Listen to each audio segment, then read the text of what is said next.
আজি অসমৰ যুৱ প্ৰজন্মই নতুন অসমৰ সপোন দেখিছে। কেইদিনমান আগত মাত্ৰ এডিআৰই পৰীক্ষা হৈ গৈছিলে। ৰিজাল্ট দিব ফেব্ৰুৱাৰীৰ শেষ সপ্তাহত নহলে মাৰ্চৰ প্ৰথম সপ্তাহত। শিক্ষক নিযুক্তিৰ প্ৰক্ৰিয়া চলি আছে। ৫,৫০০ শিক্ষক নিযুক্তিৰ প্ৰক্ৰিয়া চলি আছে। কিন্তু মই থমকি ৰোৱা নাই।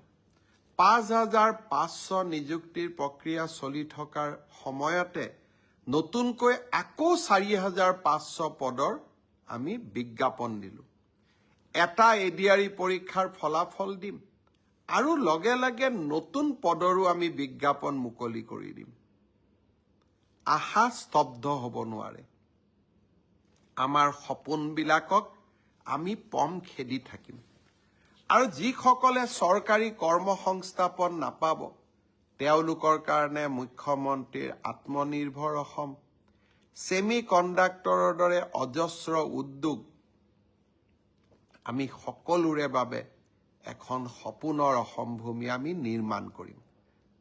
নতুন বছৰৰ আৰম্ভণিতে অলপ আশাৰ কথা কৈছো। অসমত নিৰাশাৰ কথা কোৱা মানুহ বহুত আছে। তেওঁলোকৰ পৰা অলপ ব্যতিক্ৰমত গৈ মই সদায় আশাৰ বাণী মানুহৰ মাজত বিতৰণ কৰিব খোজো।